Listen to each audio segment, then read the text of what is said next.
The Tharki had always been a peaceful species, known for their advanced knowledge of medicine, agriculture, and energy. They were a small race, not physically strong like many other species in the galaxy, but they made up for it with their wisdom and kindness. Their culture was one of cooperation, and they always sought peaceful solutions to problems. But in the grand galaxy, where strength was often valued above all else, the Tharki had become something of a burden. The Galactic Council, made up of the most powerful and influential races, had been debating the Tharki for years.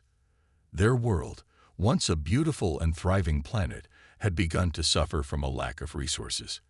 But it wasn't just their planet that was in trouble. The Tharki were struggling too.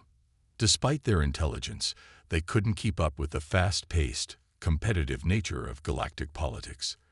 Their peaceful ways were seen as outdated, and soon, their peaceful nature became a disadvantage. One by one, the galactic nations turned their backs on the Tharki. The Zorak Dominion, a powerful and militaristic race, was the first to demand that the Tharki leave their home planet. The Tharki, devastated but still hopeful, attempted to negotiate, but their pleas went unheard. The Galactic Council made its decision. The Tharki were no longer welcome in the galaxy. Their world would be abandoned, their people left to fend for themselves. And so, the Tharki were forced to leave their home. Their fleet, made up of aging ships and desperate families, drifted aimlessly through space, uncertain of where they could go. They reached out to neighboring systems for help, but each time, they were met with the cold refusal of other species, too afraid of angering the Council or simply unwilling to help a race that had become a symbol of weakness. It was then that they heard the voice of hope. Humanity, a young but growing force in the galaxy, had been watching the Tharki with interest. While many other species turned away, Earth took a different approach. Human leaders, both political and scientific, believed in something more, something deeper. They believed that all life had value and that no species, no matter how small or weak, should be abandoned. So, without hesitation, humanity extended an invitation. The Tharki were stunned. They had never expected such kindness from a species that had only recently started to explore the stars. Earth, with its relatively young space program and limited resources, was a surprising offer of refuge. But the Tharki had no other choice. With nowhere else to turn, they accepted the invitation, hoping that Earth would be their salvation. As the Tharki fleet made its way toward the Sol system, many of them couldn't believe their luck. The journey had been long, and resources were running low, but the thought of landing on a planet where they might find shelter, food, and a chance to rebuild their broken society kept them going. Earth, however, was not the perfect paradise the Tharki had hoped for. The planet was still recovering from the chaos of its own history. Humanity was divided by its own struggles, poverty, war, and political unrest. But despite this, there was an undeniable spirit of hope and unity that existed among the people. The leaders of Earth, after hearing the Tharki story, set aside their differences and decided to help. The moment the Tharki fleet entered Earth's solar system, the humans sent ships to greet them. The message was clear: "Welcome to Earth. You are safe here." The Tharki were amazed. The humans did not judge them for their weakness, nor did they look down on them for their past. They offered their assistance, providing food, medical care, and shelter. A new life was beginning for the Tharki on a strange new world, but they weren't alone. The humans had opened their arms to them, a gesture of kindness that many in the galaxy could never understand. Yet the Galactic Council was not pleased. The decision of Earth to take in the Tharki was not one they would let slide. The Tharki, despite their peaceful nature, were a symbol of failure in the eyes of the Council.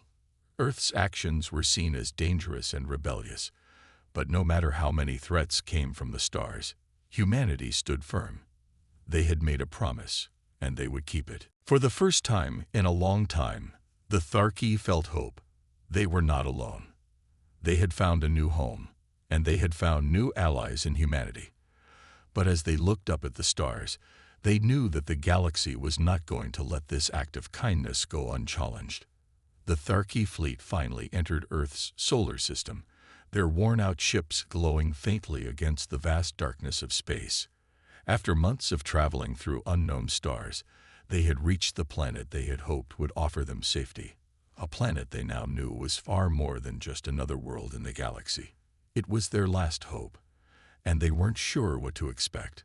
Would Earth really accept them, or would they face the same cold rejection they had experienced from so many others?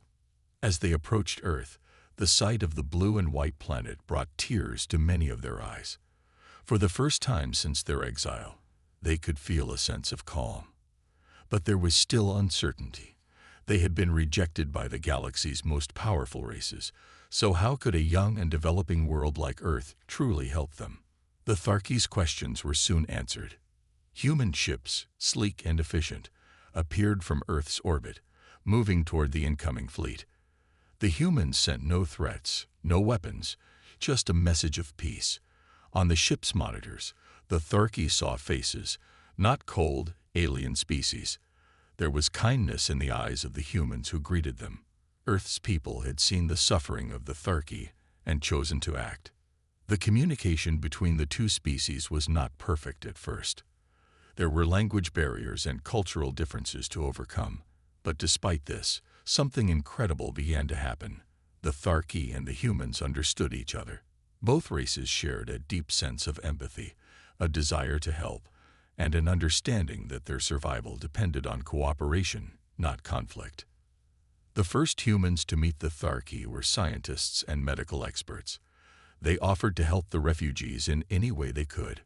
Earth's scientists had been aware of the Tharki's situation for some time, thanks to their advanced telescopes and communication satellites. They knew the Tharki were coming, and they were ready. As the Tharki disembarked onto Earth's soil for the first time, they were amazed by what they found. Earth was beautiful, with vast forests, oceans, and skies. It was so different from the cold, empty space they had been drifting through for so long. The humans took them to their cities, where Earth's people had already prepared shelters, food, and supplies. The Tharki had never felt so welcomed. The kindness of the humans was beyond anything they had imagined. They had feared rejection, but instead, they were met with open arms. Humanity's leaders, both political and scientific, held meetings with the Tharki to discuss how they could help them rebuild. There were no demands, no hidden agendas, only genuine offers of help. Soon, the Tharki were brought into Earth's society, not as outsiders, but as part of a shared future. The humans gave them work, offering positions as consultants, researchers, and healers. The Tharki had advanced medical knowledge, energy systems, and farming techniques that the humans were eager to learn. They shared their wisdom, and in return, the humans taught them about Earth's technology, cultures, and history. For the first time in their lives, the Tharki felt truly valued. They were not seen as weak or useless. They were seen as equals. Earth did not look down on them for their past struggles, nor did they expect them to change who they were. Humanity understood that strength came in many forms, and that every species had something valuable to offer. Despite the warmth of Earth's welcome, the Tharki knew that not all was well. The Galactic Council had made it clear that they did not approve of Earth's actions. But what the Tharki could not know was how deeply Earth's leaders believed in their decision to offer sanctuary. They did not care about the Council's approval. They cared about doing what was right. Humanity's leaders, realizing that the Tharki might one day be caught in the crossfire of galactic politics, began preparing. They strengthened their space defenses and began researching ways to better protect their new allies. Earth was not a planet known for its military power, but they were known for something far more powerful: determination. And when humanity made a decision, they saw it through to the end. While the Tharki were busy settling into their new lives, there were whispers among Earth's leaders. We cannot let the galaxy dictate our fate. The Tharki deserve a chance, and we will give them that chance. Earth's people believed in something bigger than themselves. a deep conviction that no one should be left to suffer or abandoned. In the days that followed, Earth's governments sent messages to the galaxy, announcing that the Tharki have found refuge on their planet. The galaxy's council would surely hear this and respond with anger, but humanity was ready. They knew they could not let the Tharki be thrown away again. Earth had chosen to stand with them, and they would stand together, no matter what. The Tharki looked up at the stars, once again full of uncertainty, but this time they felt a new kind of hope. Earth had opened its heart to them, and for the first time in a long time, they believed that peace was possible. Together, they would face whatever challenges came their way. News of the Tharki's arrival on Earth spread quickly throughout the galaxy. The Galactic Council, a powerful group of the most influential races, watched in disbelief as humanity, a young and relatively unimportant species, openly defied them. The Tharki, once rejected by all, had found a place on Earth, a planet that no one had expected to be strong enough to stand against the galaxy's might. At first, the Council's response was subtle. They issued formal protests, urging Earth to reconsider its decision. They called the act reckless, claiming that humanity's interference in galactic matters would disrupt the delicate balance of power that had been in place for millennia. Earth, they argued, was too young and inexperienced to understand the consequences of sheltering the Tharki. But humanity did not bend. The leaders of Earth, both political and scientific, knew that this was a critical moment. They had made a decision to protect the Tharki, and they stood by that decision, no matter the cost. Earth's people were united in their belief that every species had the right to survive and thrive, regardless of its size or strength. As the days passed, the Galactic Council's warnings grew more urgent. They issued an ultimatum. Earth must turn over the Tharki or face severe consequences. Failure to comply, the Council declared, will result in trade sanctions, diplomatic isolation, and military action. The message was clear. The galaxy's most powerful forces would not tolerate Earth's rebellion. Humanity, however, did not flinch. The Terran ambassador, a calm and resolute leader, spoke on behalf of Earth. "We will not abandon the Tharki," the ambassador declared in a public broadcast. "Earth stands by its decision, and we will not be threatened into doing otherwise. We believe in peace, and we will defend that belief." The Council was furious. The Zorak Dominion, a militaristic and aggressive species, led the charge. They called Earth's actions a direct challenge to their authority, and made it clear that they would not allow such defiance to go unpunished. The Tharki, they claimed, had been discarded for a reason. They were weak, and by protecting them, Earth was putting the entire galaxy at risk. But what the Council did not understand was the spirit of humanity. While they saw weakness, Earth saw something else: potential. The Tharki had so much to offer, and Earth had the will to give them a chance. The Council, blinded by their rigid beliefs, could not see that the galaxy's strength did not lie solely in military might. It lay in the hearts and minds of those who were willing to stand up for what was right. As tensions grew, Earth's leaders began preparing for the worst. They knew the galaxy's threats were not empty, but they also knew they could not back down. Earth had made a promise to the Tharki, and they would protect their new allies at all costs. In the days that followed, Earth's scientists and engineers worked tirelessly to improve their defenses, though they were not yet as advanced as many of the galaxy's other powers. Humanity had a unique strength: creativity. They had always found ways to overcome challenges through innovation, and now they would do the same. Earth's military, while not vast, was determined and resourceful. Together, they began building new technologies to protect their world and their new friends. At the same time, Earth's diplomatic corps worked to rally support from other races who had also been mistreated by the Council.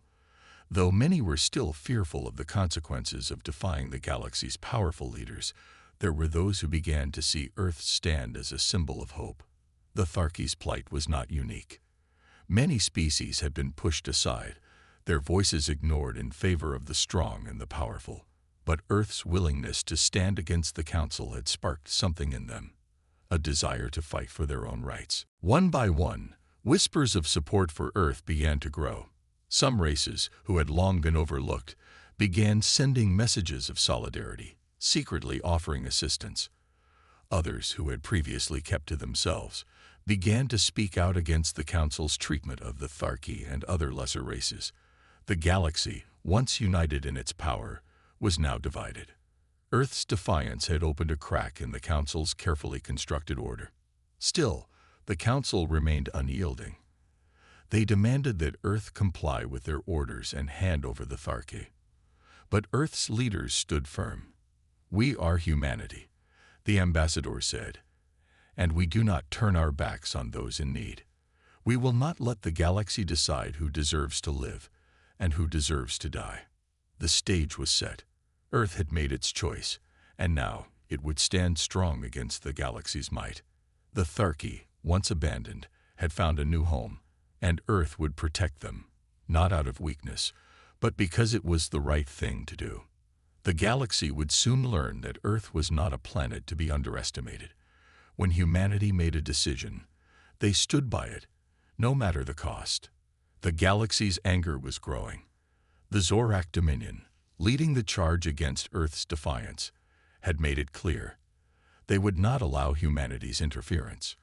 Earth had stood firm in its decision to shelter the Tharki, and now the consequences were becoming inevitable. The galaxy's most powerful military force, the Zorak, had begun to mobilize, and the message was loud and clear. Earth would face a heavy price for its actions. On Earth, the tension was palpable. Humanity had never faced an enemy like the Zorak before, and many feared the worst. But Earth's leaders remained resolute. They had made a promise to the Tharki, and they would not break it. The fate of the galaxy's most peaceful species rested in their hands. The first sign of the impending danger came when the Zorak fleet arrived in Earth's solar system. The sheer size of the fleet was overwhelming. Dozens of massive warships, bristling with weapons and armor, moved into position around the solar system. Earth's military had never faced such an enemy. The Zorak's power was undeniable, and their reputation for ruthlessness preceded them. Humanity's military, while not as advanced or large, was determined. The ships of Earth's defense forces, though smaller and less heavily armed, had been designed with a unique advantage: creativity. Earth's engineers had always excelled at thinking outside the box, and now it was their time to shine. Instead of matching the Zorak head-on, Earth's leaders devised a strategy based on guerrilla warfare and surprise tactics. The first battle took place on the outskirts of the solar system. The Zorak fleet attempted to impose a blockade, surrounding Earth and cutting off any escape routes. Their plan was simple: force Earth to surrender by starving them of supplies and resources. They were confident that no one could stand against the might of their fleet. But Earth had something the Zorak had not expected: resourcefulness. As the Zorak fleet descended upon Earth, they found themselves facing a series of unexpected challenges. Earth's ships were not as fast or powerful, but they were equipped with advanced stealth technology that allowed them to move undetected in the shadows of the solar system. Using this advantage, Earth's forces launched hit-and-run attacks on the Zorak ships, damaging their communication systems and causing confusion among their ranks. In one of the first skirmishes, a small group of Earth's ships managed to disable one of the Zorak's largest warships by targeting its weak points with precision strikes. It wasn't a victory, but it was a message: Earth would not go down without a fight. The Tharki, though not a military people, also played their part. They used their advanced knowledge of energy systems to help Earth's engineers improve the defenses of key locations. The Tharki's expertise in energy shields and medical technology proved invaluable in keeping Earth's forces alive and fighting. Though they had once been cast aside by the galaxy, they now had a chance to stand side by side with Earth's warriors. The Zorak, frustrated by these unexpected attacks, began to retaliate with greater force. They launched their first full-scale assault, sending hundreds of ships toward Earth's capital cities. The attack was brutal, and many feared it would be the beginning of the end. Earth's cities were not designed to withstand such an attack, and the Zorak had the power to crush them in moments. But humanity refused to surrender. In the face of the Zorak's might, Earth's defenses held strong. The human soldiers, with the support of the Tharki, fought bravely to protect their homes. The battle was fierce, and both sides suffered heavy losses, but Earth's people were determined to protect their new allies. In one particularly daring move, a group of Earth's ships used the Zorak's own weapons against them. They had studied the Zorak's tactics and technology, and with the help of the Tharki's advanced energy systems, they were able to turn the Zorak's own weapons back on them. The Zorak were stunned by the attack, and for the first time, they began to realize that Earth was not an easy target. The battle raged for hours, with both sides suffering casualties. But as the Zorak fleet regrouped, something unexpected happened. Earth's forces began to gain ground. The Zorak, who had believed they could overwhelm Earth with sheer numbers, were now finding themselves outmaneuvered and outsmarted at every turn.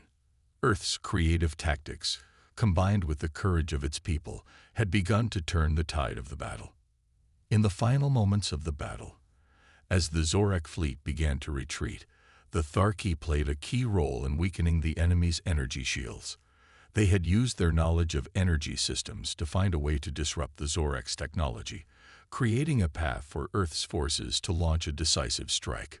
The Zorak were not defeated completely, but they had been forced to retreat, their plans thrown into disarray. Earth had sent a clear message. They were not to be underestimated. As the smoke cleared and Earth's forces regrouped, there was a moment of silence. Humanity had faced an enemy far stronger than themselves and had held their ground. They had defended their planet and their new allies, and had shown the galaxy that Earth was a force to be reckoned with. The first strike had been made, and the battle was far from over. But for the first time, Earth knew that they were not alone. The Tharki had proven that they could be powerful allies, and humanity had shown that they could defend what was rightfully theirs. Together, they would stand strong against the galaxy's might. The battle for Earth had shifted the balance of power in the galaxy. The Zorak fleet had retreated, but the war was far from over. The Galactic Council had made their position clear. Earth's defiance would not be tolerated. But for the first time in history, something had changed. The galaxy's most powerful races were beginning to see Earth in a new light, not as a fragile, weak world, but as a force to be reckoned with. The Tharki, once abandoned by the galaxy, now found themselves standing side by side with humanity, and the alliance between Earth and the Tharki was stronger than ever. Earth's people had proven that they could protect their planet and their new allies, and the Tharki, in turn, offered their knowledge and wisdom in ways that could tip the balance of power. In the days following the first strike, Earth's leaders worked tirelessly to build new alliances with other races who had been oppressed or overlooked by the Galactic Council. Many were hesitant at first, afraid of the consequences of standing with Earth, but slowly the message began to spread. The galaxy did not have to be ruled by fear and domination.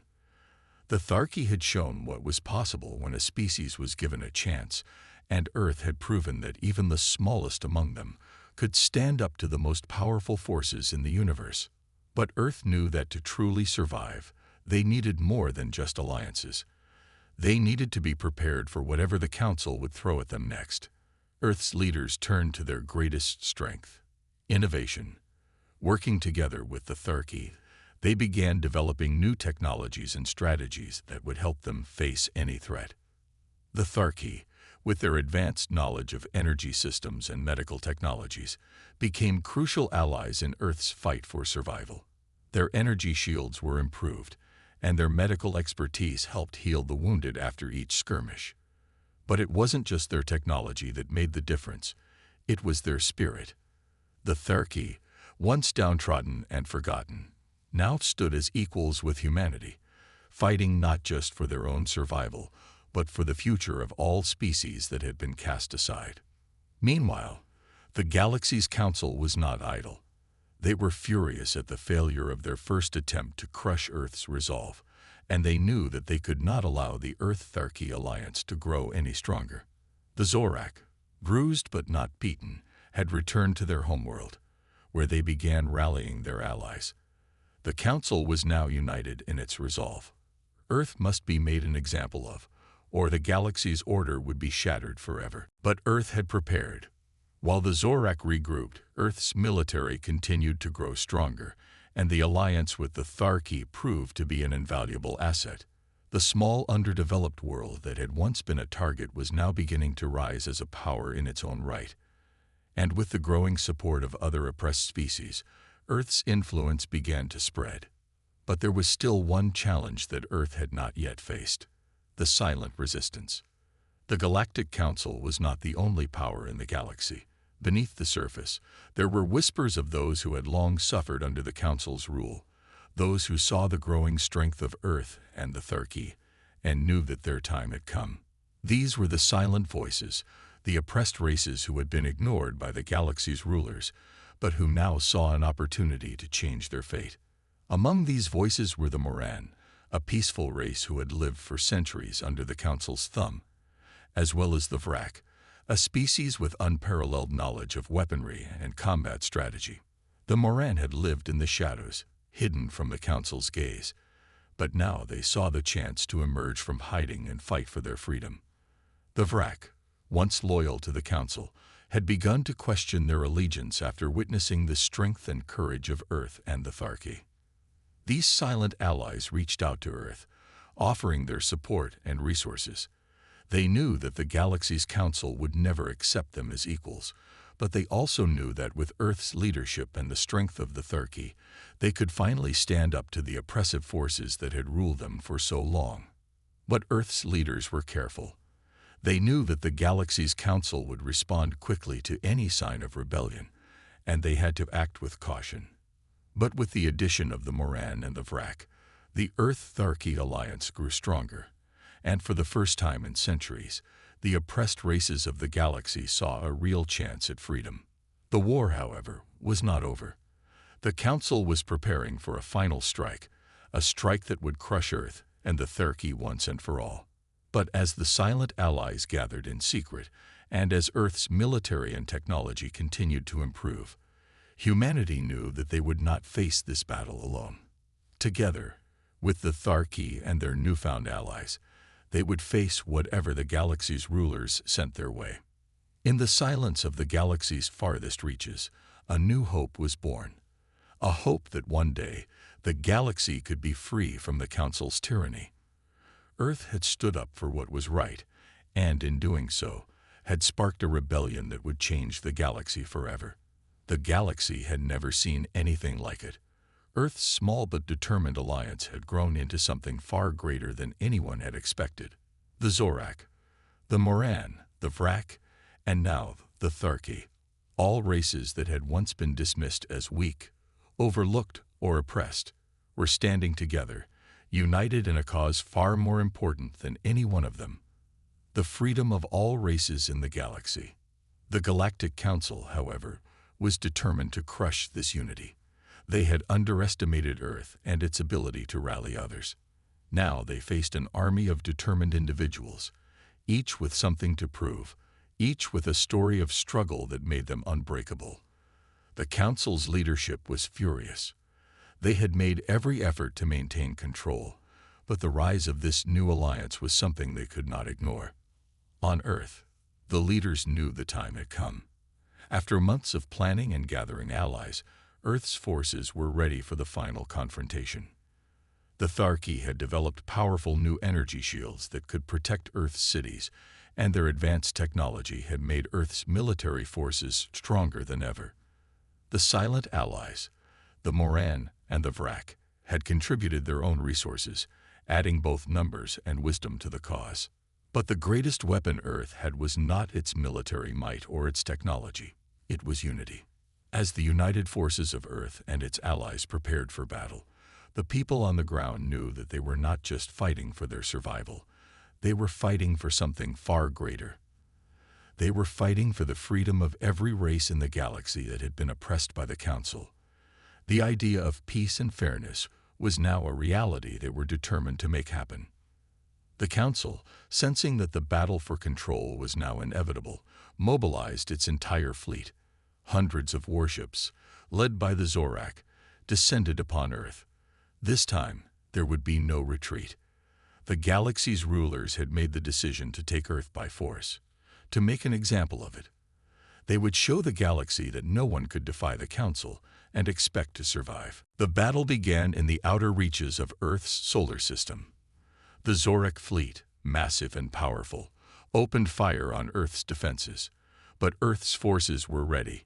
Using their advanced stealth technology, Earth's ships were able to slip through the enemy's defenses, launching surprise attacks that disabled key Zorak ships. The Moran, with their knowledge of energy manipulation, used their powers to disrupt the Zorak's communications, creating chaos within their ranks. The Tharki, who had long been seen as the weakest of the galaxy's races, fought with a fierce determination that surprised even their enemies.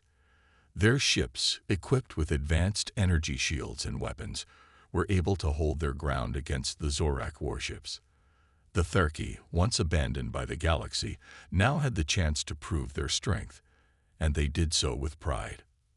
The Vrak, with their unmatched knowledge of weaponry, joined the battle with precision. Their fleet of ships, though not as numerous, fought strategically alongside Earth's forces. The Vrak's ships, equipped with advanced weapons and tactical expertise, played a crucial role in weakening the Zorak's powerful fleet. Together, these races, united in a common cause, created a force the galaxy had never seen. As the battle raged on, the leaders of Earth and its allies knew that this was the moment that would decide the galaxy's future. The fate of millions, perhaps billions, was on the line. The united forces of Earth, the Tharki, the Moran, and the Vrak were standing against the Council's might, showing the galaxy that unity was more powerful than any single force. On Earth, the people watched as their defenders fought above. Cities were in chaos as the sounds of explosions echoed across the skies. The planet had never faced an invasion like this, but the people were resolute. Families huddled together in shelters, holding on to hope. They knew their warriors were fighting to keep them safe, and that gave them strength. They were not just defending their homes, they were defending the future of the galaxy. Back in the battle, Earth's forces began to push back. The Zorak, though powerful, could not match the strategy and unity of the combined forces. The Tharki and their advanced energy systems, paired with Earth's innovative technology, turned the tide of the battle. The Zorak's warships, once thought unbeatable, began to fall one by one. With each victory, the alliance grew stronger. The galaxy's rulers began to realize that they had underestimated the power of unity, the strength of a cause worth fighting for. The Zorak, once confident in their dominance, began to retreat, their fleet in disarray. The battle was far from over, but Earth had made its point. No longer would they bow to the Council. No longer would they allow others to suffer under tyranny. As the Zorak retreated, the silent voices of the galaxy, those who had once been ignored or oppressed, began to rise. They were no longer afraid. They had seen what unity could achieve. They had seen what Earth, the Tharki, the Moran, and the Vrak could do when they stood together. And now, they too were ready to fight for a galaxy of peace and fairness. The first great battle had been won, but the war was not over. Earth and its allies had taken the first step toward a new future, one where no race would ever be left behind, and no one would ever again be cast aside. The galaxy had been forever changed. After years of oppression, division, and fear, the united forces of Earth and its allies had proven something that no one had dared to believe possible. Unity could defeat even the most powerful oppressors. The Zorak fleet had retreated, and with it, the heart of the galaxy's ruling council had been shaken. Earth's victory, though not complete, sent a shockwave across the galaxy. It was clear that things would never be the same again. The people of Earth had not only fought for their survival, but had inspired a rebellion that would echo throughout the stars. As the battle subsided, The leaders of the United Alliance gathered together in the heart of Earth's capital. The atmosphere was heavy, not with the joy of victory, but with the weight of what they knew was still to come. The galaxy's rulers had not been fully defeated. Their power was vast, and their response to the growing rebellion could be swift and brutal. The Council would not give up without a fight. But for the first time, the leaders of Earth and their allies knew that they were not alone. The Tharki, the Moran, and the Vrak had shown that even the smallest voices could join together to create something powerful. They had given humanity a chance, and now Earth had become a beacon of hope for all the oppressed races across the galaxy. In the days following the battle, Earth's military continued to prepare for whatever might come next. The enemy was not gone, but the power dynamics had shifted. Earth was no longer a target to be easily overrun. It had become a symbol of resistance, a rallying point for those who had suffered under the Council's rule. The Tharki, though still a peaceful race at heart, had become Earth's most trusted allies. They had shared their knowledge of advanced technology and energy systems, helping to further strengthen Earth's defenses. The Moran and Vrak had pledged their support, knowing that their future was now intertwined with Earth's. The alliance between these races was no longer just a military necessity. It had become a family, bound together by the shared desire for freedom and fairness.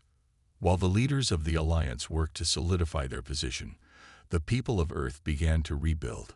Cities that had been damaged in the battle were slowly restored. People went back to their lives, but they knew they had forever changed the course of history. No longer would they cower in fear of the Galactic Council. Earth's spirit had been tested, and it had passed with flying colors. Across the galaxy, messages of hope began to spread. The story of Earth's defiance and the courage of its people reached the farthest corners of the universe. Species that had once been silent now found their voices. The galaxy was awakening to a new reality, one where the ruling council no longer had unchecked power. As Earth's leaders stood on the steps of the capital's Great Hall, addressing the people and their new allies, they knew that this was just the beginning.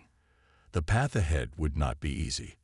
The council was still a powerful force, and they would not let go of their control easily. But Earth had something the council did not: the will of its people. The leaders spoke of a new vision for the galaxy, a vision where every race, no matter how small or overlooked, would have the chance to thrive. A vision of a galaxy united by mutual respect and understanding, not fear and domination. It was a vision that would take time to build, but it was a vision that Earth and its allies were now committed to making a reality. The people of Earth cheered as their leaders spoke, not just of victory but of the future, a future where every voice mattered, where no race would ever be left behind again. They knew the road ahead would be filled with challenges, but they were no longer afraid. They had proven that even the most powerful forces could be brought down by the strength of unity. The sun began to set on Earth, casting a golden glow over the world below. The future was uncertain, but for the first time in history, the people of Earth had a sense of hope. The galaxy was wide, and there was still much to be done. But Earth was no longer a small, forgotten world. It had become the heart of a new movement, a movement for peace, freedom, and equality for all. As the last rays of sunlight dipped below the horizon, the leaders of Earth and its allies stood together, united in their vision for a better future. They knew the road would be long, but they also knew that as long as they stood together, no force in the galaxy could ever break them. The galaxy was no longer a place of oppression. It was a place of possibility, and Earth had shown the way.